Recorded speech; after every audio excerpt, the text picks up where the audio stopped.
Havendo quórum, invocando a proteção divina, cumprimento primeiramente querido amigo e colega de Marco do Henrique, querido amigo e colega doutor Cid, advogado, querida amiga doutora Fátima, procuradora de Justiça, muito bom dia. Bom dia, doutor Caetano, defensor público segundo grau, que está de forma virtual. Bom dia, doutor Caetano. Bom dia, Wellington, e mais servidores aqui da Terceira Câmara Criminal. Muito bom dia aos advogados aqui presentes, como estão também de forma virtual. E muito bom dia a todos que nos assistem. Força Policial, bom dia. Declaro aberta a 37ª sessão ordinária da Terceira Câmara Criminal do Tribunal de Justiça do Estado do Ceará. Submeto ao colegiado a aprovação da ata 36ª sessão ordinária, datada de 7 de outubro de 2025, cujas cópias foram encaminhadas aos respectivos gabinetes. Pela aprovação, presidente. Pela aprovação. Aprovado por unanimidade. Primeiramente, vamos aqui os processos de vista. 2.1, habeas corpus 062, 82, 74, 09, 2025. Está sendo adiado porque da relatoria da desembargadora Maria Edna Martins e eu havia pedido vista. 2.2, apelação 020, 3603, dígito 15, 2024, também está sendo adiada da minha relatoria, André Mendes de Delfino, porque a desembargadora Maria Edna Martins tem pontos de férias e ela havia pedido vista. 2.3, apelação 021, 5044, dígito 93, 2024. Também está sendo adiado, porque é da relatoria da desembargadora Maria Edna Martins, e ela se encontra de férias. Eu também já havia pedido vista. 2.4, recurso em sentido estrito, 0051 996 de 95, 2021, da minha relatoria. O excelente desembargador Henrique Jorge Holanda Silveira pediu vista dos autos de julgamento adiado. Está em mesa, desembargador Henrique? Em mesa, presidente. Pois não, o senhor está com a palavra. Obrigado. Expliquei na sessão anterior o motivo de ter pedido vista desses autos para um melhor exame. Passo inicialmente a examinar a preliminar suscitada pelos recorrentes Juan Nascimento Silva, Sebastião Oliveira Nobre e Antônio Bruno de Souza Cavalcante. Preliminarmente, os recorrentes Juan do Nascimento Silva, Sebastião e Bruno sustentam a nulidade do presente processo desde a audiência da instrução de julgamento realizada sem a presença do Ministério Público. Razão não lhes assiste. Em 20 de 2 de 2024, esta Terceira Câmara Criminal, por unanimidade de votos, e sob a relatoria da eminente desembargadora Andréia Mendes Bezerra Delfino, nos autos do HC 063 70 88 78 2023, o qual foi impetrado em favor do ora recorrente Juan, conheceu parcialmente do URIT e, na extensão conhecida, denegou a ordem, ocasião em que rejeitou a tese de nulidade do presente processo desde a audiência de instrução e julgamento, realizada sem a presença do Ministério Público. Conforme consta no acordo proferido por esta Câmara, abro aspas, 2 motivos são cruciais para o não reconhecimento da nulidade no caso de natureza relativa. O primeiro, pela ocorrência de preclusão, visto que tal tese foi mencionada apenas em momento posterior à audiência de instrução. A segunda razão, pela não indicação do efetivo prejuízo causado ao acusado, observância ao princípio do pars de nullité sans grille, já que as nulidades em âmbito de processo penal exigem a demonstração de prejuízo. Fecho aspas. Em 28 de 11 de 2023, foi impetrado novamente novo HC, desta feita pelo ora recorrente Sebastião de Oliveira Nobre. Conheceu parcialmente, na extensão conhecida, denegou a ordem, ocasião que refutou a tese de nulidade do presente processo desde a audiência de instrução e julgamento realizada sem a presença do Ministério Público. Ou seja, a Câmara, sobre a relatoria de Vossa Excelência, já havia rechaçado essa tese, que também agora está no recurso em sentido estrito. Eu não vou repetir, que é a mesma coisa, desembargador. Ademais, inconformado, ainda tem esses detalhes. Ademais, inconformado com a decisão proferida no HC já mencionado, o recorrente Sebastião Oliveira Nobre interpôs recurso ordinário em habeas corpus, ao qual o relator ministro Antônio Saldanha Palheiro, do STJ, negou provimento monocraticamente, deciso contra o qual o ora recorrente interpôs agravo regimental, recorrente Sebastião Oliveira, qual a sexta turma do STJ, por unanimidade, e sob a relatoria do ministro Saldanha Palheiro, negou provimento. Isso em 12 de 2 de 2025, ocasião em que rejeitou a tese de nulidade do presente processo, desde a audiência de instrução e julgamento realizada sem a presença do Ministério Público. Acórdão que transitou em julgado em 7 de março de 2025. E assim está, aí trago a emenda, que também vou poupá-los, mas só aqui uma partezinha que ele diz: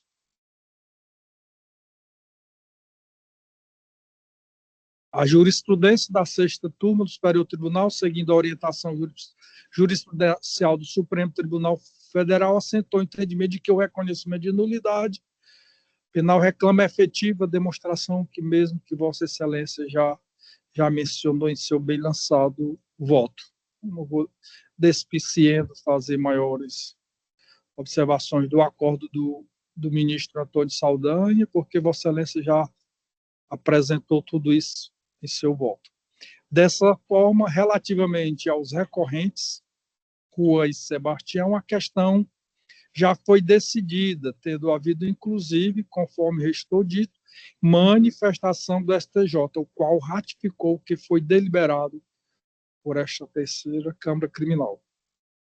No que diz respeito a Antônio Bruno, pelas mesmas razões já elencadas, que eu também não vou poupá-los de ler, essa Câmara decidiu, o STJ ratificou.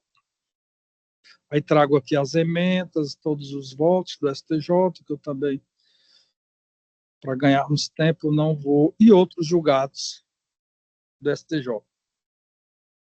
Por fim, destaco a atitude de ilustração que, nos autos da apelação criminal, esta terceira Câmara Criminal, em 8 de 2 de 22, sob minha relatoria, e foi por isso que eu pedi vista, porque tinha um acordo de minha relatoria no sentido contrário, mas foi superado pelo STJ.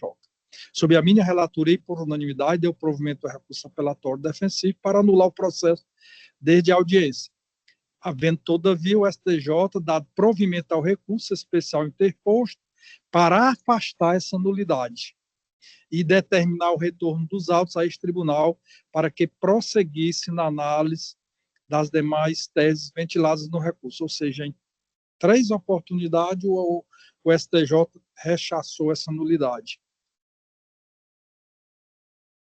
Então, acompanhando integralmente a douta relatora, eu afasto essa prejudicial. Passo ao exame de méritos. Narra a denúncia de folhas 1 a 6 que serviu de subsídio para essa peça acusatória, que na data de 30 de junho de 2021, por volta de 16h50, na rua José Lopes Silveira,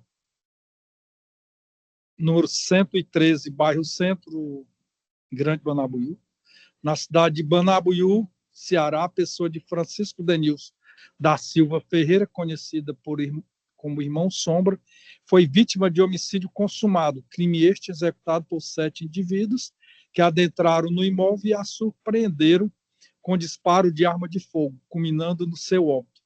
Ao tomar conhecimento do evento criminoso, a autoridade policial instaurou, mediante portaria, o inquérito policial número tal para apurar as circunstâncias dos fatos. Informações preliminares dão conta de que a vítima era integrante da facção criminosa GDE, assim como era usuária de entorpecente do tipo maconha e cocaína.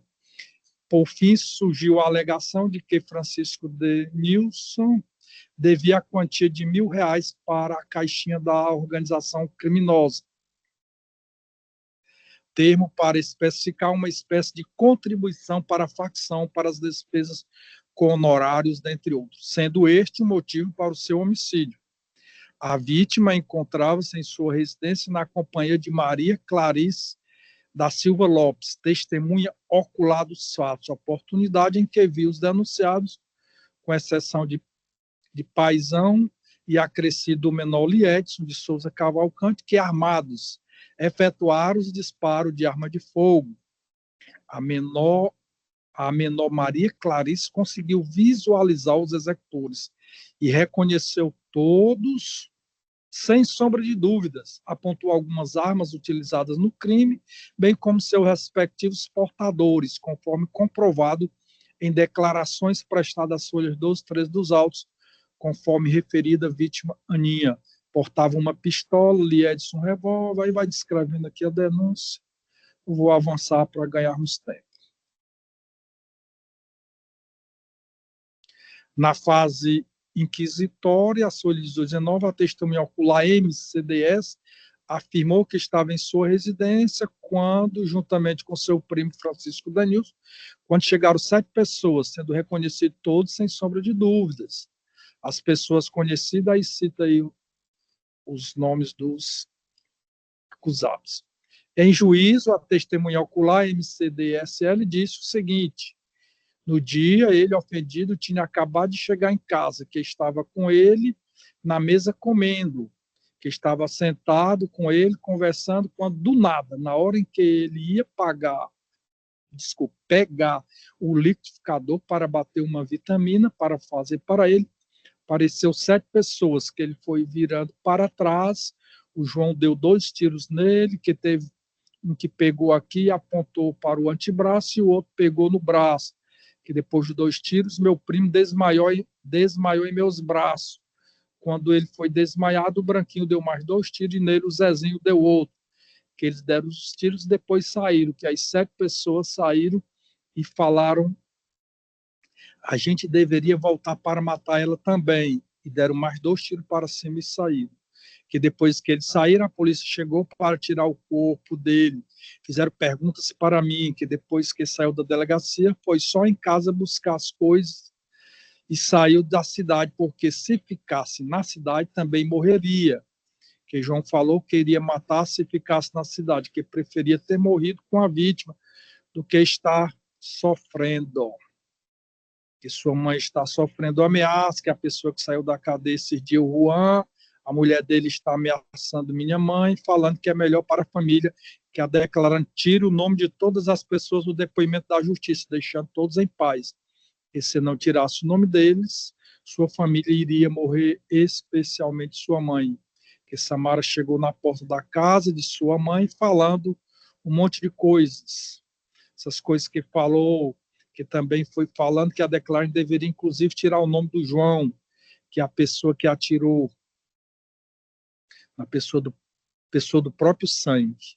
O próprio primo, que o ofendido é seu primo, que o crime ocorreu em sua casa em Banabuiú, onde morava com sua mãe, que isso ocorreu em 30 de 6 de 2021, que não sabe o nome das pessoas que foram até sua casa para execução do homicídio, mas o conhece por apelido, pois eles não dão nome certo, que conhece João, seu primo Branquinho, que mora em Alto Alegre, Zezinho mora na Brasília, e a Aninha mora no Alto Alegre, que tem Juan, que saiu, e o Gabriel, que João deu 2 tiros, que Branquinho atirou mais 2 vezes, que Zezinho também deu um tiro, que o Branquinho jogou um prato de vidro no ofendido, que João atirou para cima quando ia saindo, que escutou a voz de João dizendo que iria voltar para lhe matar.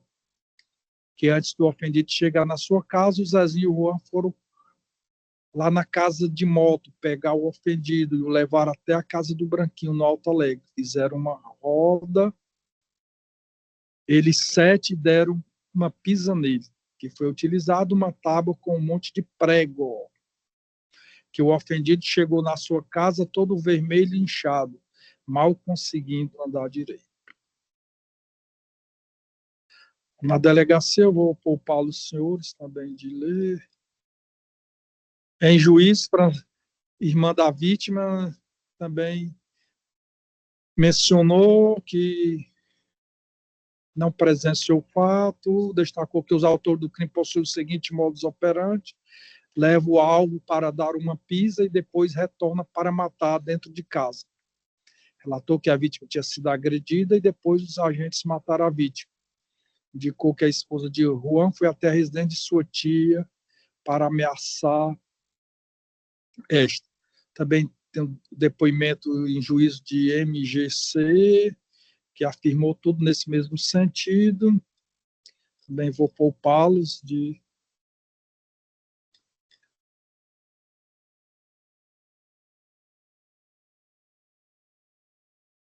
Nesse contexto, considerando a existência de indícios suficientes de autoria e materialidade, auto de apresentação e apreensão de folhas 2, relatório do local do crime de folhas, laudo cadavérico, afigura-se acertada a decisão de pronúncia, a qual foi proferida em sintonia com o disposto no artigo 413 do CPP. Aí trago aqui o artigo em si, que eu também vou poupá-los. Conforme muito bem asseverou a ilustre relatora, desembargadora Andréia Abraça, no caso, após analisar todo o conjunto probatório que consta nos autos, verifica-se que a decisão que pronunciou os acusados está devidamente fundamentada, uma vez que o juiz de origem expressamente consignou a materialidade, principalmente os indícios suficientes de autoria do delito, em estrita observância ao disposto no artigo 413 do CPP. A materialidade está demonstrada pelo laudo cadavérico, página 31 e 35, relatório do local do crime, auto de apresentação e apreensão e pelos relatos das testemunhas. Esses elementos evidenciam o falecimento da vítima por traumatismo crânioencefálico penetrante, choque hemorrágico agudo causado por instrumento pérfuro-contundente, projéteis de arma de fogo. A ação criminosa se desenvolveu com a chegada de 6 homens e uma mulher na casa da vítima, os quais, de pronto, iniciaram o disparo. Quanto aos indícios suficientes de autoria, verifica-se no depoimento das testemunhas, MCDSL, põe os recorrentes na cena do crime. As demais testemunhas arroladas pela acusação, embora não tenha presenciado o fato, destacaram os detalhes que tomaram conhecimento. Vale destacar que a testemunha ocular, além de ter colocado os recorrentes na cena do crime, indicou que a esposa do recorrente, Juan, proferiu ameaça contra sua mãe. Há nos autos fortes indicativos de que essas ameaças tenham efetivamente realizado e surtido efeitos, visto que MGS apresentou versão evasiva diante daquilo que ele foi perguntado em juízo. FESF confirmou a referida ameaça e acrescentou que outras pessoas que moram na localidade em que o crime ocorreu teriam sido ameaçadas também. Neste contexto, é certo que a versão da testemunha ocular ganha maior credibilidade e relevância, razão pela qual não é possível, nesse momento, relativizá-la. Destaco outros sim a existência de testemunhas que apontam que Raimundo Freitas do Nascimento não estava no local do crime, mas sim trabalhando. No entanto, a existência de versões conflitantes, quando não são inequívocas, não autoriza a impronúncia, mas sim a submissão das versões ao Tribunal Popular do Júri à luz desses fundamentos. Constata-se que estão satisfeitos os requisitos que a lei estabelece para a decisão de pronúncia. Essa é a manifestação da douta relatora. Assim sendo, deve ser mantida a decisão de pronúncia como proferida, competindo ao Tribunal do Júri realizar aprofundada análise das provas e examinar o mérito propriamente dito. acerca do assunto, aí trago várias jurisprudências, irei poupá-los.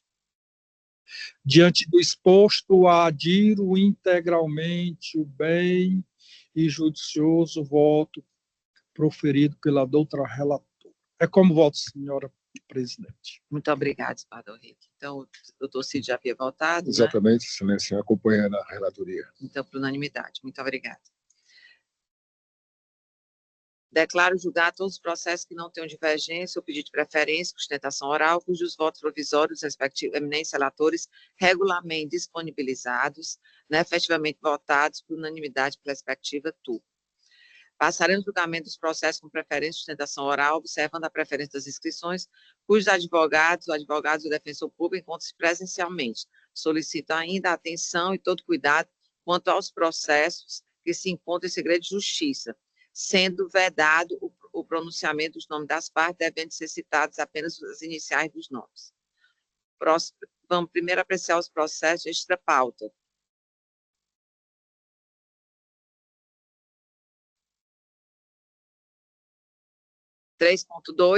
Habeas corpus 062, 8751, dígito 32, 2025. Eu indago se o doutor Leandro Gomes da Silva se encontra em sala.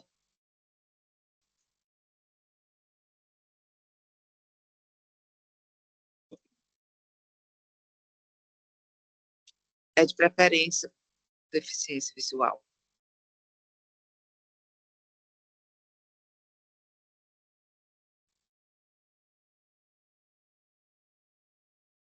Está em mesa, Desmagão Henrique. Esse seu processo é seu, 062, de nada. 062, 8751, dígito 32. Está em mesa. Mesa, presidente. Doutor Leandro não se encontra? Então, vamos passar, depois a gente volta. Segundo presencial, 3.8, também da relatoria de Desembargador Henrique Jorge Orlando Silveira. É o habeas corpus 062, 90, 85, dígito 66, 2025. Eu indago a doutora Sônia Maria Cavalcante, se encontra em sala. Francisco Antônio Eugênio Bianco. Doutor Eugênio? Pois não. É porque aqui não puxa. É o doutor Eugênio, doutor Eugênio e doutora Sônia. Só tem a doutora Sônia, não tem.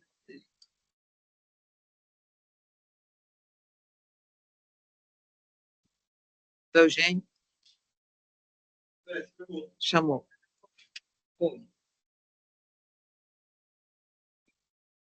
Está em mesa, Desembargador Henrique?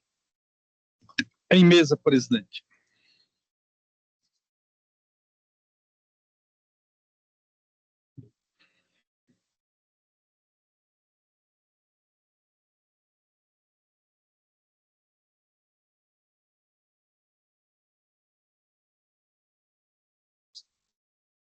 Zero 62, 90, 85.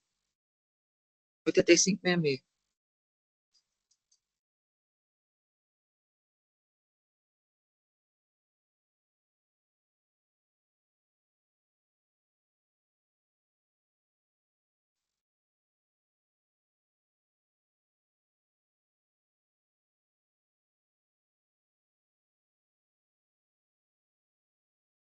Eu indago ao doutor Eugênio e à doutora Fátima se desejam a leitura do relatório, dispenso. Dispensa. Dispenso? Posso passar? Doutor Eugênio, o senhor tem um tempo de mental de 15 minutos, o senhor está com a palavra. Certo, obrigado. Excelentíssima senhora doutora desembargadora, presidente da terceira Câmara Criminal, Andréa Mendes Bezerra Delfino, com a qual tenho o prazer, neste momento, de dirigir a Vossa Excelência sobre os seus trabalhos, presidência dos seus trabalhos. Excelentíssimo senhor doutor desembargador, relator, doutor Henrique Jorge Orlando Silveira, com o qual, mais uma vez, renasce aqui a oportunidade de revê-lo, depois de algum tempinho sem a gente se encontrar, mas, graças a Deus, nós estamos aqui vivos, contando a história, né? É um prazer, doutor. Doutor Cid Peixoto do Amaral Neto, filho do saudoso doutor Cid Peixoto do Amaral, pessoa com o qual também, igual o doutor Henrique, trabalhamos tantas vezes no Tribunal do Júri, no 5º Tribunal, e o doutor Henrique no 2º, muitas dezenas de vezes estivemos presentes. O prazer, doutor, se revê-lo, principalmente aqui agora no Tribunal de Justiça, né? Sucesso. Excelentíssima senhora procuradora, doutora Maria de Fátima Corrêa Castro, também é um prazer imenso, doutora Fátima, nos encontrarmos aqui na tribuna. Doutor defensor público Caetano Silva Lima, os demais colegas aqui presentes, serviço da Polícia Militar, os demais servidores. Bom, a minha passagem aqui é muito rápida, doutor Henrique, Jorge e os demais membros. Apenas para dizer que o paciente Francisco Gleidson da Silva Barbosa, preso no dia 2 de agosto, agora deste ano, em flagrante, na audiência de custódia, foi convertida à prisão preventiva, apesar de este mesmo advogado ter feito a defesa e o requerimento lá na audiência de custódia, mas o douto juiz, entendeu, apoiado no parecer do promotor, converteu a prisão em flagrante em preventiva, considerando que hoje o paciente tinha antecedentes criminais. E, por causa disso, converteu a prisão e negou também as medidas cautelares, né, diversas da prisão, no artigo 319, entendendo também porque, se solto for, colocaria em risco a ordem pública. A ordem pública, vale ressaltar, de Fortaleza. Ele deixou bem claro, de Fortaleza, lá na comarca de Fortaleza. Não estendeu para o Ceará, não, nem na grande região, não, só Fortaleza. Né? Pois bem, então, a prisão preventiva, o fundamento do nosso habeas corpus é no sentido de que faltou a fundamentação necessária de acordo com o artigo 93 da Constituição Federal. Porque, apesar de o delito imputado ao paciente é daqueles que têm indícios de autoria, têm a materialidade, sim, são os requisitos necessários.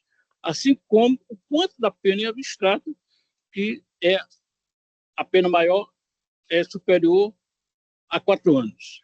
São os requisitos, são condição sine qua non para se decretar uma prisão preventiva. Entretanto, para que a prisão preventiva possa prosperar, ter a validade, precisa demonstrar claramente que há uma necessidade e a imprescindibilidade dessa prisão. Não basta dizer que ele vai colocar, se solto for, risco à sociedade. Não basta. Ele tem que dizer qual é a necessidade essencial. Não basta dizer que eu tenho antecedentes criminais. Sim, você não está dizendo qual é. Olha, você vai ficar preso por isso, eu não posso lhe soltar por isso, aquilo outro. Então, por isso que a falta de fundamentação está aí, em demonstrar a necessidade e a imprescindibilidade de manter a prisão preventiva. Os requisitos da prisão preventiva não são suficientes por si só a manter a prisão preventiva. Outro detalhe também, o paciente estava, no período que estava preso, trabalhando com carteira assinada. No dia da sua prisão, doutor Cid, ele ia pilotando a moto com a sua mulher e um bebezinho de um mês de vida, um mês e poucos dias de vida. Estava pilotando, estava se dirigindo à casa do seu pai, visitar seu pai. E quando a polícia pegou, fez a abordagem no meio da rua, abandonou a mulher. A polícia, vai o país, abandonou a mulher e uma criança de um mês de vida a erro no meio da estrada. Que guardião é esse da segurança? Isso é sim que prejudica a segurança pública. Abandonar um bebê. É incrível. Tem um mínimo de solidariedade humanitária. Um bebezinho de um mês. Carteira profissional assinada, trabalhando. A entrada do paciente no emprego é na SEAS, ele entra às 2 horas da madrugada. sai 6, 7, 8 horas da manhã. Quer dizer, um cidadão desse, uma pessoa dessa, pelo menos no estágio atual, não estava a colocar risco à sociedade. Por isso se diz que a falta da explicação, a falta de mostrar a necessidade e a imprescindibilidade da prisão torna-se infundada as duas decisões, tanto a do juiz da audiência de custódia, como o juiz, como autoridade coatora, da 11ª Vara Criminal, que negou o pedido de liberdade, confiança ou sem fiança. Lá na decisão do juiz, da audiência de custódia, ele diz: cabia fiança nos modos do artigo 319. Mas aí ele diz, até de forma irônica, claro, se não tivesse presente os requisitos. Não, os requisitos estão presentes, ninguém pode negar, porque tem disso e tem materialidade, tem o quanto da pena, que é acima de 4 anos, tudo bem. Mas faltou mostrar a pura necessidade. E, inclusive, eu vou fazer aqui uma ressalva bem rapidinho, de que o nobre promotor de justiça cita no parecer dele que o paciente já foi condenado a 9 anos. Não é isso, não é verdade. É falta de cuidado, é falta de leitura. O réu foi absolvido. O então réu foi absolvido. Lá, o crime de organização criminosa, que ele também disse que ele respondia, também foi absolvido. Foi absolvido pelo tráfico, foi absolvido. Então, em resumo, era a defesa, o impetrante era isso para esclarecer os nobres desembargadores, que espera que o paciente possa aguardar o julgamento de liberdade para que o princípio do devido processo legal não seja ferido, para o princípio do contraditório e da ampla defesa não seja ferido. E, sobretudo, não seja ferido o princípio da presunção de inocência, que é o princípio mais consagrado da humanidade. Não há país nenhum que não adote o princípio da presunção de inocência. Mesmo aqueles países ditadores, que é onde a pena de morte manda matar hoje, manda executar hoje, sem julgamento, mesmo esse pessoal que são translocados, mundialmente falando, ainda adota o princípio da presunção de inocência. Por que não nós, que vivemos no Estado Democrático de Direito, não adotar o princípio da presunção de inocência? É constitucional. Não é a favor, não. É lei federal, é lei máxima, é a nossa Carta Magna que diz, e ela é respeitada no mundo inteiro. E outra coisa, essa lei que veio para... Não me lembro agora o nome da lei, não me lembro agora, que adotou a possível... Ela não veio só para decretar prisão preventiva, não. Ela veio com amplitude, inclusive, da oportunidade, doutor Henrique Jorge, da medida cautelar, de invés da prisão, pode ser uma pulseira, pode ser uma fiscalização eletrônica, mas ele não podia perder o emprego. Nós estamos fabricando bandidos, será? É isso que nós estamos querendo fazer aqui? Nós não podemos fabricar bandidos, porque senão quem paga somos nós. Assim sendo, eu agradeço a atenção, desculpe se eu elevei um pouco a voz, mas infelizmente é o meu estilo lá da tribuna, sempre foi assim, aí acabo me empolgando, acabo alterando a voz mais do que eu peço meu perdão por isto. E espero, com toda sinceridade, que o habeas corpus seja conseguido para devolver, restaurar a liberdade do hora paciente. Muito obrigado pela atenção. Obrigado, doutor Eugênio, parabenizo pela sustentação. Com a palavra, a nova procuradora, doutora Fátima.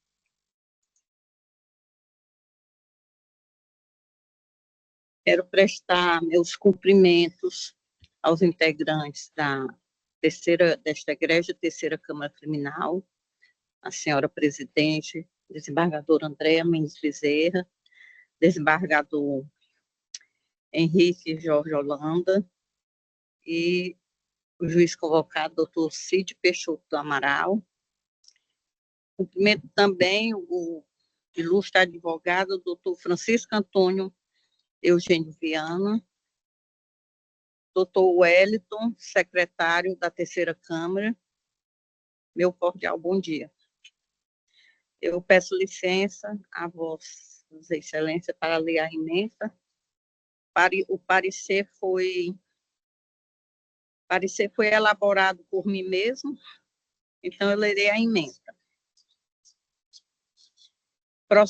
Ementa, processo penal, habeas corpus, pedido de liminar, artigo 311, parágrafo 2º, 2 do Código Penal. Alegação de ausência de fundamentação da decisão que decretou a prisão preventiva do paciente. Garantia da ordem pública. Paciente que ostenta histórico criminal. Risco de reiteração delitiva. Incidência da súmula número 52 do TJCE. Motivação idônea. Condições pessoais favoráveis. Motivação idônea. Condições pessoais favoráveis, elementos que por si só não obstam a segregação cautelar, quando presente os requisitos legais para tanto, parecer pelo conhecimento e denegação da ordem. Obrigada. Obrigada, doutora Cátia, parabenizo pela ostentação. Devolvo a palavra para o novo relator, desembargador Henrique. Obrigado, presidente. Cumprimento, aproveitar a oportunidade de cumprimentar a Vossa Excelência, sempre conduzindo com maestria aqui a nossa sessão. Querido amigo, doutor Cid, doutora Fátima, doutor representante do Ministério Público, doutor Caetano, doutor defensor público, doutor Francisco Eugênio, um prazer, doutor, revê-lo aqui. Quem trabalhamos muito na tribuna do júri, eu como presidente da segunda vara do júri, Vossa Excelência como advogado, como sempre, hoje eu parabenizo, sou objetivo, indo no âmago da questão. Presidente, o voto aqui já é disponibilizado. Eu fiz um voto no sentido de que, pela denegação da ordem, sob o fundamento de que o decreto de prisão preventiva tem como fundamento, inclusive, a condenação do paciente. E o doutor defensor aqui, o doutor Francisco Eugênio, ele afirmou peremptoriamente que não existe nenhuma condenação, não é isso, doutor?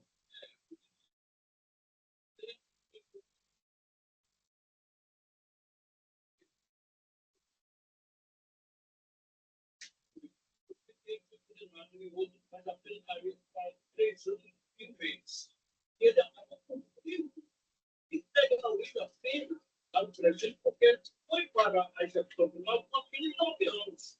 Ele cumpriu integralmente, ele concluiu a execução final, fez um acordo, e depois foi que aí extinguiu a atividade. Mas ele foi apenado, então. Então foi apenado mesmo. Não há nova, mas tem a condenação.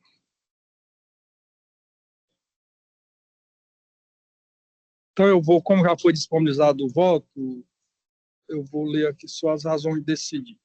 O fumus comis delicti está evidenciado pelos depoimentos dos policiais pelo auto de apreensão. O periculo libertatis encontra-se demonstrado pela necessidade. Chique aqui o negócio, essa presidente. O periculo libertatis encontra-se demonstrado pela necessidade de garantia da ordem pública, diante da reincidência e da periculosidade concreta do agente. A existência de condenações e atos infracionais anteriores justifica a manutenção da custódia para preservação da credibilidade da justiça e prevenção de novos delitos, conforme a súmula 52 do TJ e precedente do STJ. É inviável a aplicação de medidas cautelares diversas da prisão, quando a periculosidade do paciente indica que a ordem pública não estaria cautelada com sua soltura.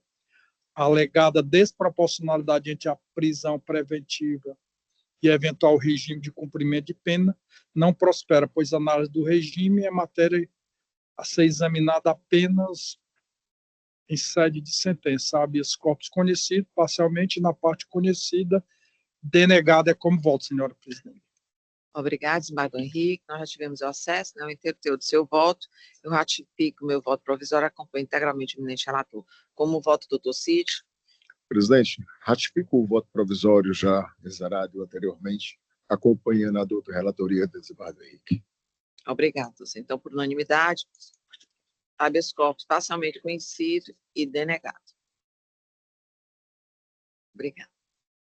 3.12, habeas corpus 062, 8612, dígito 80, 2025, da minha relatoria, André Mendes Bezerra Delfino. Doutor João Ribeiro Barbosa Júnior.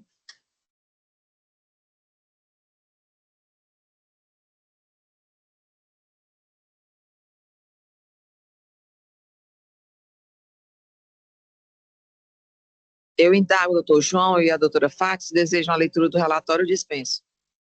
Dispenso, excelência. Pois não. Doutor João, o senhor tem um tempo instrumental de 15 minutos, o senhor está com a palavra.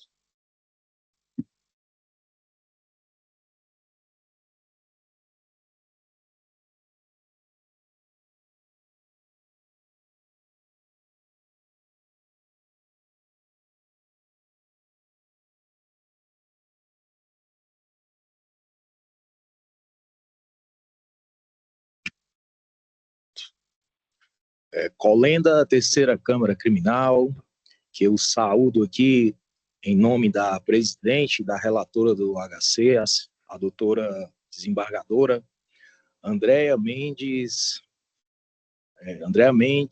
Bezerra Delfino, os outros nobres desembargadores, ao nobre membro do representante do Ministério Público, Defensoria Pública, serventuários da Justiça, Polícia Militar, os nobres colegas que aqui acompanham a sessão.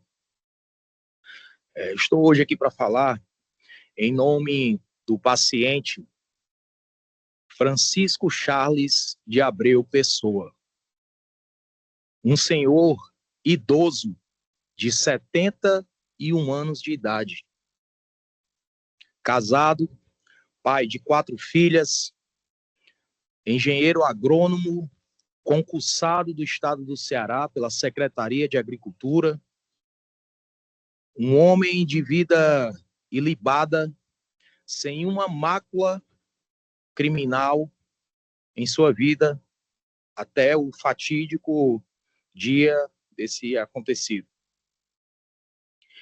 E, excelências, eu faço não em nome de um privilégio, mas de um direito fundamental à vida e à dignidade.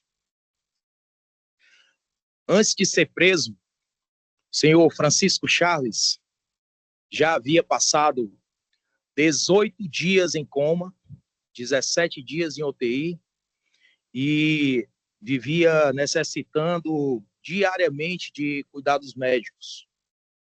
Hoje se encontra na unidade prisional Irmã Imelda, totalmente debilitado, sem nem ao menos poder andar com suas próprias pernas. Digo isso porque todo mês eu vou à unidade prisional, às vezes mais de uma vez, para dar-lhe notícias tanto do processo como a família me pede sempre para ir olhar como está o estado de saúde, pedir um exame, pedir remédios. E, senhores, nobres julgadores, Ministério Público, Francisco Charles está vivendo uma negligência estatal muito grande. E, com toda sinceridade, eu temo que, se ele continuar encarcerado naquela unidade, talvez eu não consiga fazer o júri dele, porque com certeza será extinta a sua punibilidade pelo seu falecimento.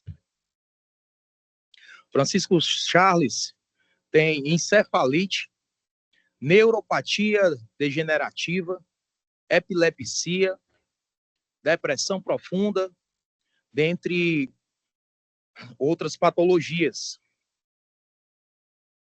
Como bem sabemos, o Estado, ele tem o direito, tem até o direito de prender, de encarcerar o cidadão, mas também tem o dever de zelar pela sua dignidade e pela sua saúde física. Aquela unidade prisional, com todo respeito, mas já é conhecida pela omissão estatal, pelo descaso com a vida do cidadão que se encontra lá encarcerado.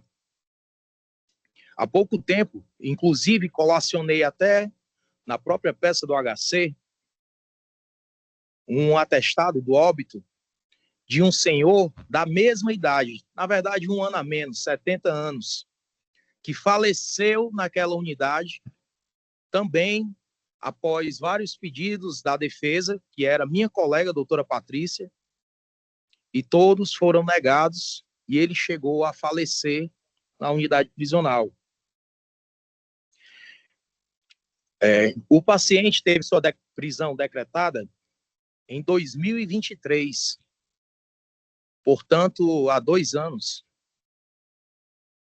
E eu peço até uma reflexão e gostaria de pedir que, caso Vossas Excelências deneguem o pedido, que pudessem, talvez, me dizer qual seria o perigo concreto que este homem doente, idoso, qual o perigo concreto que ele traz à sociedade. Porque Francisco Charles não é um bandido, não é um faccionado, não é uma pessoa que viveu voltado ao crime, muito pelo contrário. É um homem de 71 anos que já poderia estar aposentado, mas que não pediu a sua aposentadoria porque quer continuar contribuindo com o seu trabalho para a sociedade.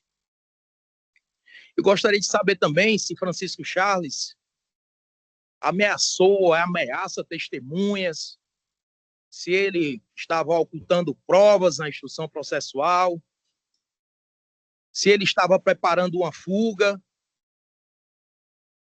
porque, como diz o artigo 312 do Código de Processo Penal, estes são os fundamentos para uma segregação preventiva.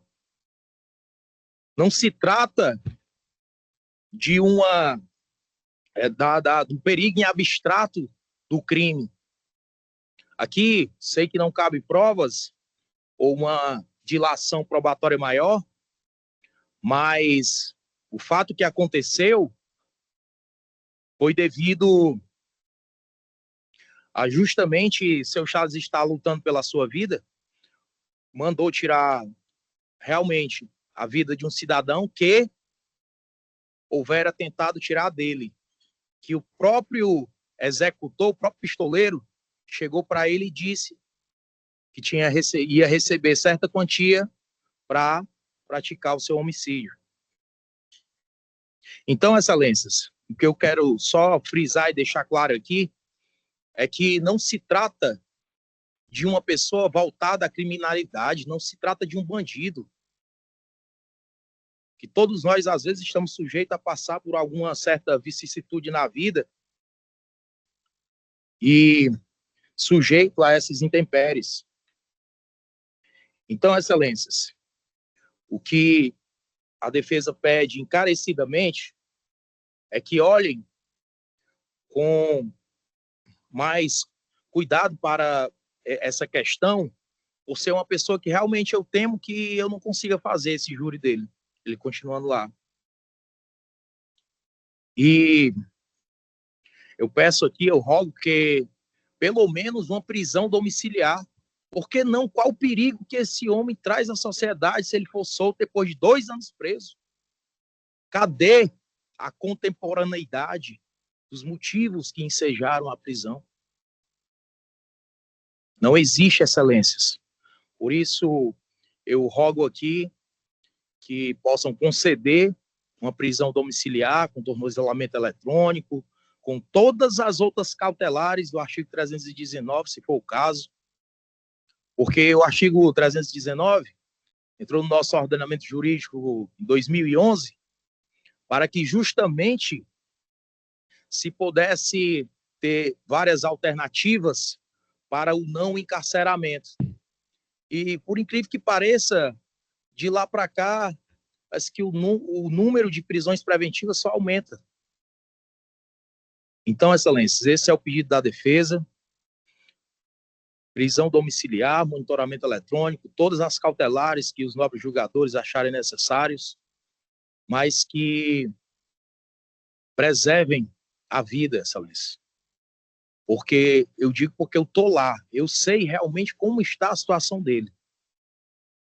E eu tenho certeza que o júri ainda vai demorar um pouco, tá, no STJ, e daqui para lá talvez ele não tenha a oportunidade de ir a júri. Então, excelências, se me permitem concluir com uma lembrança do, talvez, o maior advogado do Brasil, que já teve no Brasil, doutor Evandro Lins e Silva, quando ele diz: a liberdade é o ar que a justiça respira. Sem ela, todo o sistema apodrece. Muito obrigado, excelência. Obrigada, doutor. Parabenizo pela sustentação. Com a palavra, o novo procurador, doutora Fátima. Obrigada, excelência. Excelentíssima senhora desembargadora relatora, Andréa Mendes Bezerra Delfino, ilustre advogado que fez a brilhante defesa, doutor João Ribeiro Barbosa Júnior. Quero aproveitar, senhores desembargadores, quero também aproveitar e cumprimentar o ilustre defensor público, doutor Caetano Lima. Senhores advogados aqui presentes. O parecer constante nos autos, excelências, debateu todas as teses apresentadas pela defesa. O pleito de prisão domiciliar, em razão da doença, bem como o pedido de liberdade com fruto na ausência de requisitos para a custódia cautelar, foram realizados e julgados no bojo do habeas corpus número 06-34.092.73.2024.8.06, sequência de 4 zeros. Ocasião em que o Tribunal de Justiça conheceu e denegou a ordem de habeas corpus. Ainda no presente habeas corpus, a defesa não trouxe fatos novos, que os atestados e as declarações médicas acostadas aos presentes folhos são datados do ano de 2023, tratando dos mesmos documentos já apresentados no habeas corpus citado. Assim, somos pelo não conhecimento da presente ordem, haja vista a mera repetição de pedidos já realizados e julgados neste Tribunal de Justiça. Ainda vale salientar que o paciente foi pronunciado, estando, portanto, superado eventual excesso de prazo, conforme enunciado da súmula número 21 do STJ, segundo o qual, abre aspas, pronunciado o réu, fica superada a alegação de constrangimento ilegal da prisão por excesso de prazo na instrução. Vale aqui ainda salientar que o presente feito está no STJ, aguardando um julgamento de agravo em recurso especial. sendo certo que a delonga processual decorreu também da intensa atividade defensiva com a interposição de sucessivos recursos, claro, todos legítimos, mas que influem na marcha processual. Assim, a demora não pode ser atribuída ao juízo de origem ou ao tribunal local, uma vez que o processo encontra-se atualmente no Superior Tribunal de Justiça.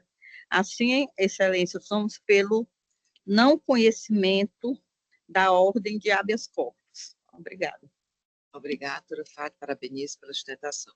Peço permissão a ler, a partir das razões de decidir, já que o voto estará disponibilizado na íntegra após a sessão. A decisão que decretou a prisão preventiva já foi analisada em habeas corpus anterior, no qual esta Câmara Criminal reconheceu a presença do fumus comitte delicti e do perigo libertatis, com base na gravidade concreta dos fatos, não havendo alteração fática ou documental apta a ensejar nova apreciação. A substituição da prisão preventiva por domiciliar exige comprovação inequívoca de extrema debilidade por motivo de doença, impossibilidade de tratamento do sistema prisional, requisitos não demonstrados nos documentos apresentados, que se encontram desatualizados. Quanto ao excesso de prazo, o processo encontra-se atualmente no Superior Tribunal de Justiça em razão de agravos em recursos especiais interpostos, de modo que eventual constrangimento ilegal decorrente da demora de competência do Supremo Tribunal Federal, nos termos do artigo 102, inciso 2, letra I da Constituição Federal. Considerando que a informação médica juntada é antiga, determina-se a expedição de ofício ao diretor da unidade prisional para atualização do quadro clínico e avaliação da possibilidade de tratamento do estabelecimento. Habeas corpus não conhecido e de ofício, determinando a expedição de ofício à unidade prisional. É como voto. Como voto, doutor Cid? Presidente, bom dia. Presidente, anteriormente já tinha manifestado provisoriamente, mas me permita fazer uma reflexão acerca do voto. Após a manifestação oral do Dr. João Ribeiro, muito eloquente, eu tenho uma consideração que só para... Fiz uma reflexão e duas circunstâncias aqui me fazem alterar meu entendimento inicial. Eu não vou falar em excesso de prazo, porque excesso é uma questão técnica, e falar em excesso de prazo não assistiria a razão à defesa, porque a jurisprudência é muito clara e não acobertaria os interesses da defesa. Eu vou falar em tempo de prisão. Há poucos dias completaram 2 anos a prisão do paciente Francisco Chaves. 2 anos. Então, é um tempo que leva a crer que realmente, sem ser levado a julgamento, um tempo acessível. Levando em consideração a idade, de 71 anos, levando em consideração que Vossa Excelência citou muito bem no voto e a questão da não atualização da questão da saúde dele está muito clara. Mas os problemas de saúde, embora não estejam atualizados, parece que eles realmente existem. E de sorte que em toda essa contextualização, eu pediria licença a Vossa Excelência para votar no sentido, além de que realmente não entender, não enxergar a periculosidade de votar, renovando o pedido de licença, votar no sentido para que seja conhecido e concedido ao paciente as medidas cautelares para que o mesmo venha a ser solto mediante as cautelares impedidas necessárias e suportáveis ao prejudicado. É assim como entendo. Então, o senhor é pelas medidas cautelares com a prisão domiciliar? Exatamente. Mardo Henrique. Presidente, eu não havia votado nesse processo e não deu tempo de fazer nenhuma observação no chat, porque todos os senhores sabem aqui que a preocupação que eu tenho quando alguém está recolhido ao cárcere com problemas de saúde. Eu sei que Vossa Excelência também tem, inclusive no voto, Vossa Excelência determina a atualização desses dados, mas aqui eu entendo, como foi dito pelo doutor Cid, seria o caso de aplicar uma prisão domiciliar, inclusive até com monitoramento eletrônico. Nós sabemos, como eu sempre digo aqui, eu sei que Vossa Excelência também tem essa acessibilidade. Uma pessoa nas condições que ele se encontra hoje, fora do cárcere, é muito difícil. Imagine dentro do cárcere, nós temos problema sério. Não é nem negligência, doutor, lá do presídio da irmã Imelda, que é o melhor aqui do estado do Ceará, por falta realmente de condições de atender todos os que estão lá internados. Não é negligência, mas é uma deficiência que nós temos não só no estado do Ceará, mas no Brasil de uma maneira geral. E o princípio da dignidade da pessoa humana previsto lá no Pacto de São José da Costa Rica é uma proteção aos direitos humanos de todas as pessoas, civis, políticos. Todos têm o direito à integridade física, psíquica e moral. Eu acho que ele estando recolhido ali dentro daquele cárcere, a tendência é piorar, desembargadora André, cada vez mais. Que é um problema sério, como eu disse, no Estado e no Brasil inteiro. Nós, inclusive, estamos tentando minimizar esses problemas no sistema prisional aqui do Estado do Ceará com pena justa, que é uma determinação do Supremo Tribunal Federal para todos os estados e Distrito Federal elaborar o seu plano. Nós elaboramos, já mandamos para o STF, já foi homologado, mas com restrições, obviamente, que serão deslindadas no decorrer do tempo. Mas aqui, pelo que eu entendo, o mais aplicável ao caso concreto desse senhor com 71 anos de idade, né, 71 anos de idade, e em relação à documentação que está realmente, conforme Vossa Excelência informou, está um pouco atrasada, mas está um pouco atrasada porque foi feita quando ele estava fora do cárcere. Quando ele ingressou no cárcere, que ele já está há mais de 2 anos, né? Por isso que a documentação é de 2023, foi logo pouco antes dele ingressar no cárcere. Quando ele ingressou no cárcere, obviamente não tem o atendimento que deveria ter.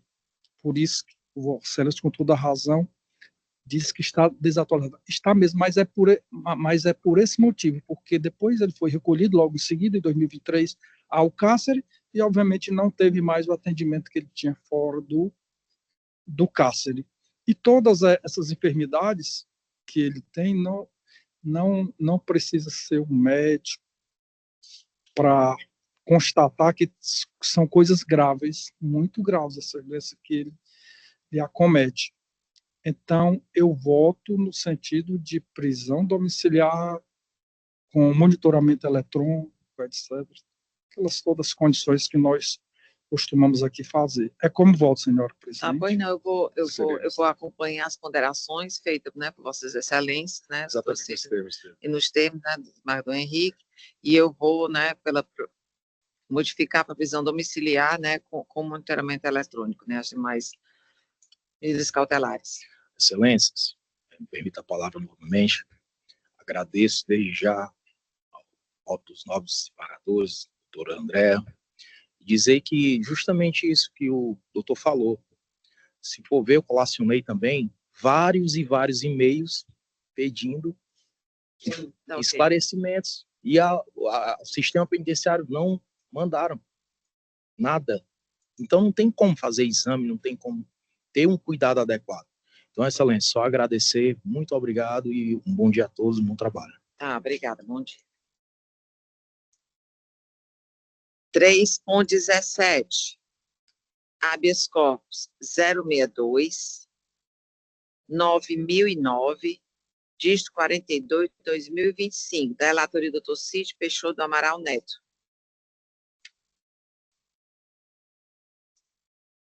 É exatamente. Está em mesa, doutor Cid? Está em mesa, excelência. A doutora Maria Viviane Vasconcelos. Presidente. 0942. 062-8725. Não. 0942, final. 062 90 09 dígito 42. É que eu fui achar esse outro aqui. Aqui no voto, que já foi votado, né, anteriormente, o relator, não é isso, doutor Cid?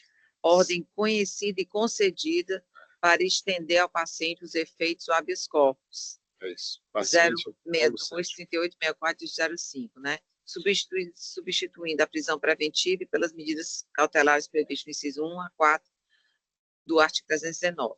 Mesmo assim, a senhora deseja sustentação oral? Tá, obrigada.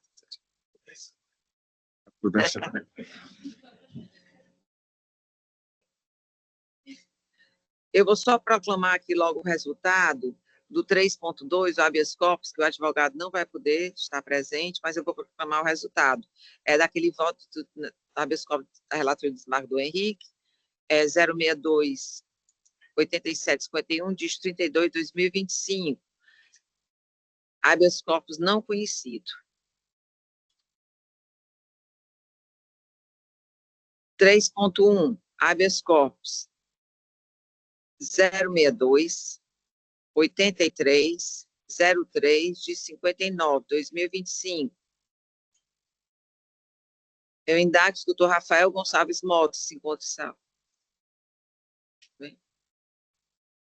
Está em mesa, né, desembargador Henrique? Também o voto aqui, doutor Rafael, assim, habeas corpus conhecido e concedido para revogar as medidas protetivas. Perfeito, excelência. Mesmo assim, o senhor deseja sustentação oral? De forma alguma.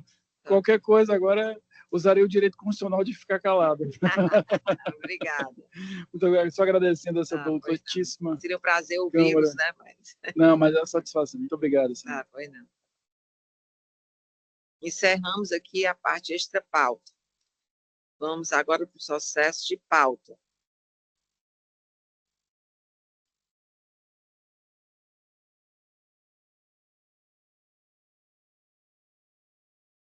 Mas ele não fica.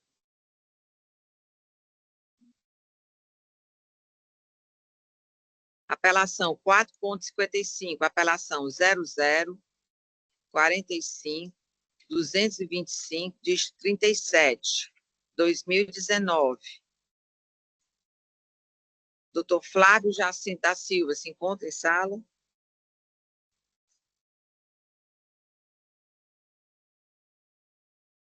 Doutor Flávio Jacinto?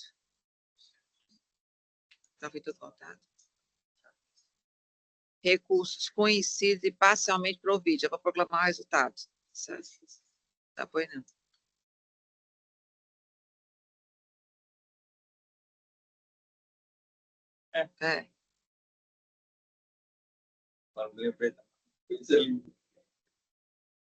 Uma vez ela correu e ela pulou. Hoje ela não daria para pular. 4.34. Apelação. A minha relatoria, André Mendes Bezerra Delfino, apelação 00-504, 73, dígito 62, 2021.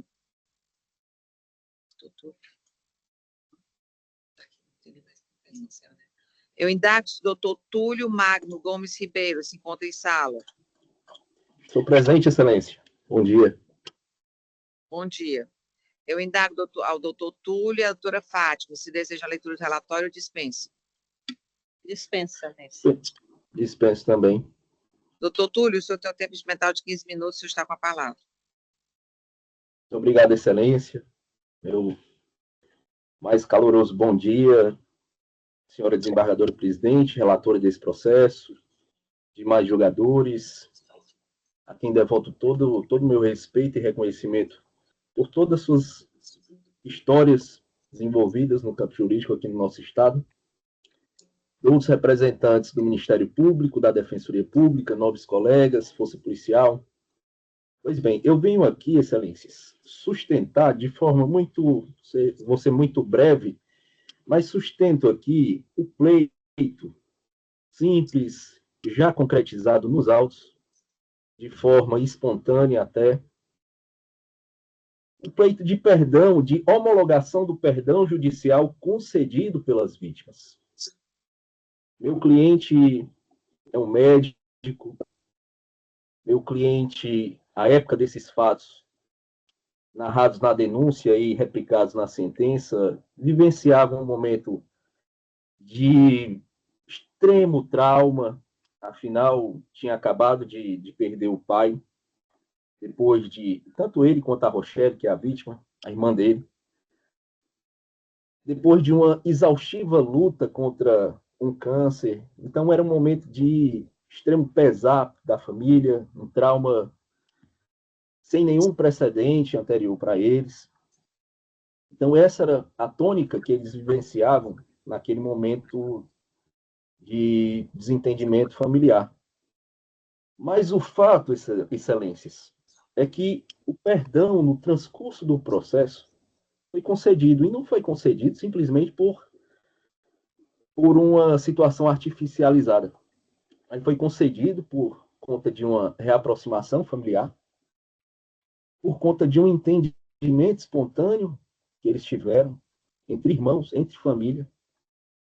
E o fato é que esse perdão judicial está concretizado no processo. E em processos como o dessa natureza, em que demanda por se tratar de uma ação penal pública condicionada, demanda uma representação, como retratado no caso, a partir do momento em que há a concessão do perdão judicial, o interesse de agir do Estado, ele se perde, ele se esvai. Porque o que há de preponderar nesse caso aqui é a vontade da vítima. E quando se há ou uma retratação, uma concessão do perdão, a vontade da vítima ela fica delegada ao Estado. E ela não fica autêntica, ela não fica representada. Não à toa, Excelências, no artigo 107, inciso 4º ou 5º, há o reconhecimento pelo ordenamento jurídico, Código de Processo, o Código Penal, há o reconhecimento da possibilidade da renúncia do direito de queixa ou pela concessão do perdão do ofendido. E esse é o caso que eu trago à baila e à reflexão de Vossas Excelências. Foi mencionado no nobre parecer do Ministério Público o artigo 16, que prevê ali, até prevê a questão da retratação, da reconsideração por parte da vítima, mas desde que antes da denúncia, e também obedecidas algumas hipóteses de cabimento. Mas,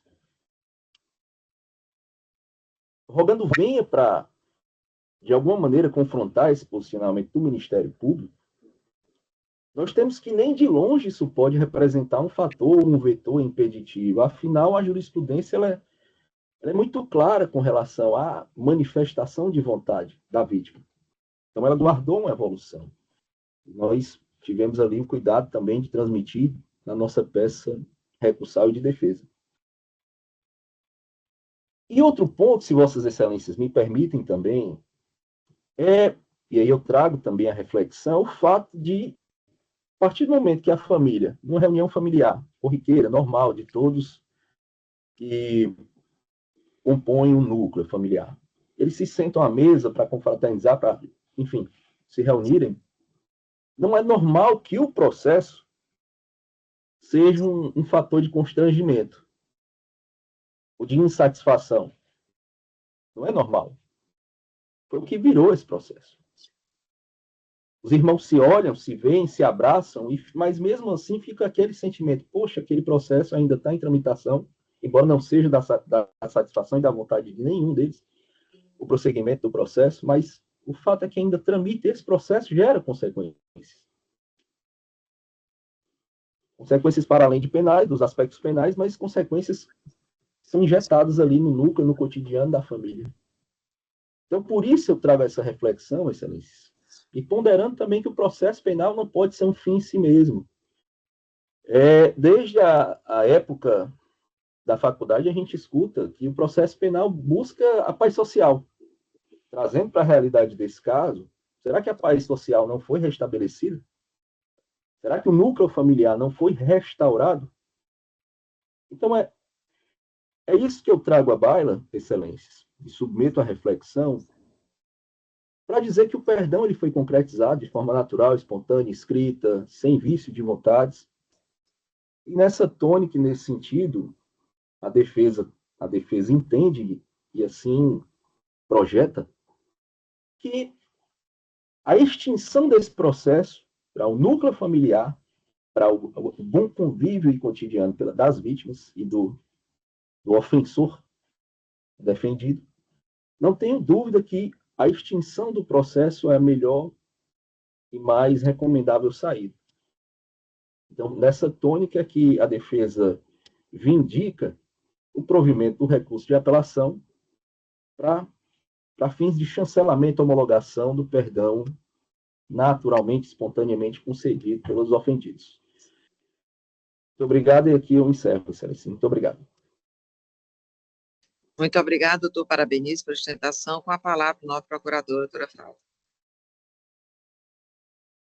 Excelentíssima senhora desembargadora relatora, Andréa Mendes Bezerra, ilustre advogado, doutor Túlio Magno Ribeiro, renovo meus cumprimentos, senhores desembargadores. Lerei a emenda.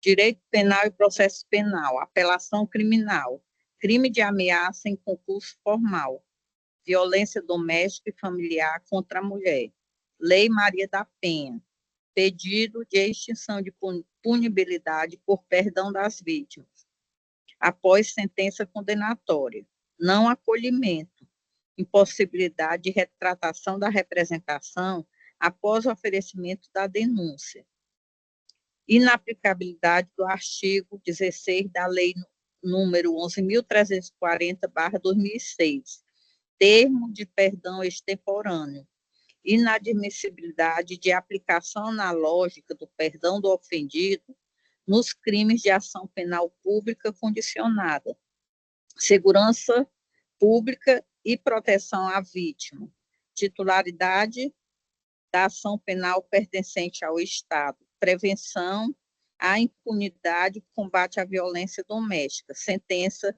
devidamente fundamentada, parecer pelo conhecimento e improvimento do apelo. Muito obrigada. Muito obrigada, doutora Fátima. Eu vou aqui passar a ler a proposta de emenda a partir das razões de decidir, já que o voto estará disponível na íntegra após a sessão. O crime de ameaça, artigo 147 do CPP, é de ação penal pública condicionada à representação, sendo esta condição de procedibilidade para o propositura da ação, nos termos do artigo 25 do CPP e do artigo 102 do CPB. A representação torna-se irretratável após o oferecimento da denúncia, não sendo possível perdão posterior extinguir a punibilidade. A título só de conhecimento, o acusado ameaçou a vida da vítima, dizendo que iria encomendar sua morte. Certo? O artigo 16 da Lei 11.340/2006 dispõe que a renúncia à representação somente é admitida perante o juiz, em audiência especialmente designada, antes do recebimento da denúncia e ouvido o Ministério Público. No caso concreto, a retratação das vítimas ocorreu em 2 de maio de 2025, após o recebimento da denúncia, que foi 6 de julho de 2022, e inclusive após a prolação da sentença condenatória, que foi em 7 de abril de 2025, configurando hipótese de renúncia extemporânea e juridicamente ineficaz. Assim, para que a retratação seja capaz de afastar a condição de procedibilidade necessária à instauração da ação penal, ela deve ser realizada formalmente antes que a denúncia seja recebida. Tal regra busca assegurar estabilidade ao processo e evitar que a vítima, por eventual pressão ou coação, desista da persecução penal depois de iniciada. A jurisprudência do TJCE é firme no sentido de que, uma vez oferecida e recebida a denúncia, a retratação da vítima não produz efeito para extinguir a ação penal em delitos de ameaça, praticados no âmbito de violência doméstica e familiar contra a mulher. Recurso conhecido e desprovido. É como voto. Como voto, doutor Cid? Eminente relatora, acompanha integralmente o vosso voto. Obrigada. Como voto, desembargador Henrique? Conforme já o fiz provisoriamente, presidente, adiro integralmente o voto proferido por Vossa Excelência. Obrigada, então, por unanimidade. Encerramos aqui as sustentações orais. Vamos passar aqui aos destaques.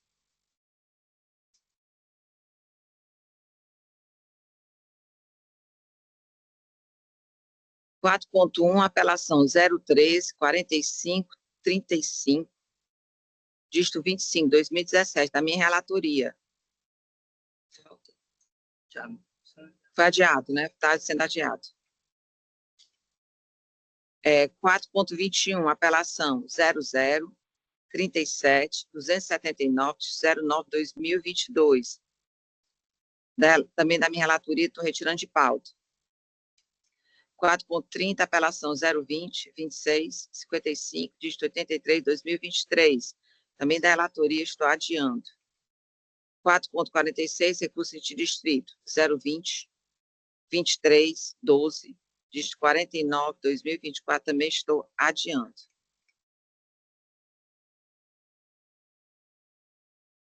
Processo pendente de julgamento, também na minha relatoria, 3.13, habeas corpus 062-7612, dígito 45-2025. O desembargador Henrique, né, tinha falado no chat, desembargador Henrique, e eu fiz uma alteração nesse, aí eu estou concedendo com a aplicação de medidas cautelares diversas à prisão. Adiro integralmente o voto de Vossa Excelência. Com certeza, acompanho também, senhor. 3.18, habeas corpus 062, 87, 34, 93, 2025, relatório do doutor Cid Peixoto do Amaral Neto. Já foi votado, né? Apelação 4.19, apelação 0011-317, dígito 24, 2012. Aqui meu recurso foi provido e eu também foi sua observação, né, desembargador Henrique, que tinha faltado eu colocar a parte, né, da clemência.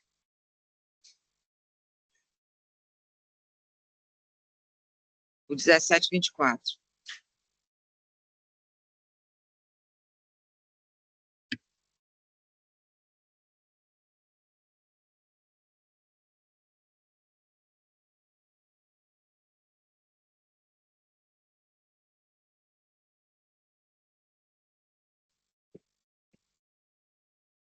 Existe, esse aqui, desembargador, é aquela tese de repercussão geral em relação ao quesito de clemência, de absolvição.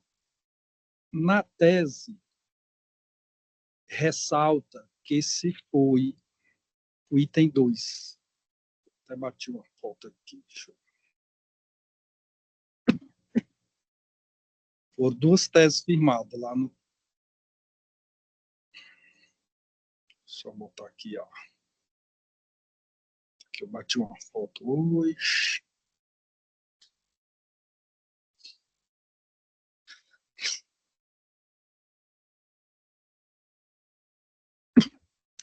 A tese firmada pelo STF é cabível, foram duas teses.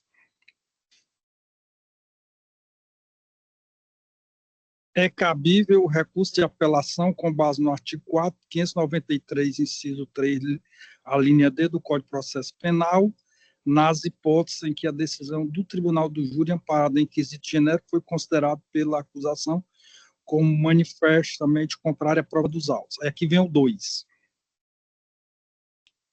o Tribunal de Apelação não vai determinar novo júri quando houver apresentação constante em ata de tese que conduz a clemência ao acusado, e esta foi acolhida pelos jurados, desde que compatível com a Constituição, com os precedentes vinculantes do STF e com as circunstâncias fáticas do processo. Então, essas foram as duas teses firmadas no tema repetitivo do STF em relação ao quesito, que está me fugindo o número agora do tema, em relação ao quesito genérico da absolvição. E aqui foi explicitamente na ata, foi sustentada a tese de clemência. Como foi sustentada a tese de clemência e o jurado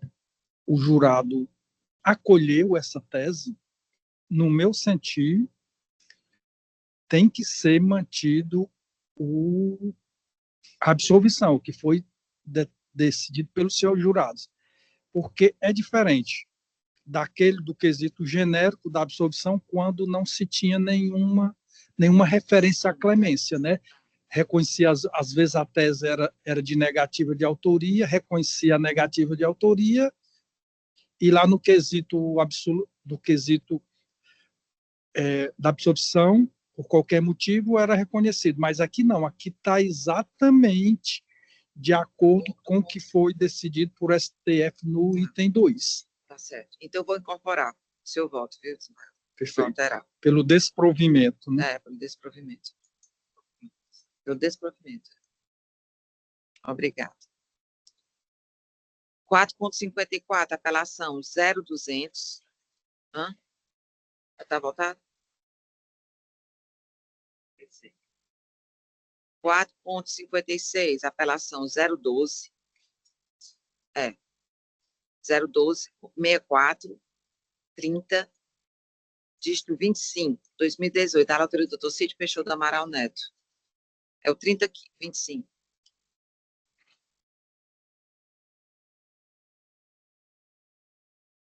Ah, é da NPP que você já alterou, né? Tá certo.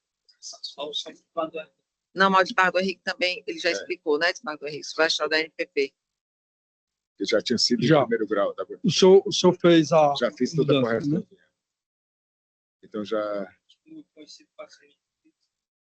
a NPP devidamente apresentada nos autos da ação penal. Não aceitabilidade. Denúncia apresentada. Certo, perfeito. Oi? Recursos conhecidos, parcialmente provido. Foi isso.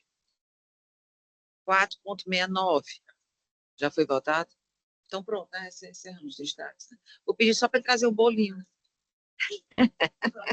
A presidente é tão eficiente que termina tão cedo, não dá nem. Eu vou fazer mais uma horazinha aqui. Os colegas são rápidos. Eu quero agradecer a presença de todos, né? Doutor Caetano, que está de forma virtual, doutora Fátima, querido Edmar do Henrique, querido Docílio, o Hélio, toda a equipe, né? Fátima, Alex. Acabou. Aí, agradeço a presença de todos, desejo uma excelente semana.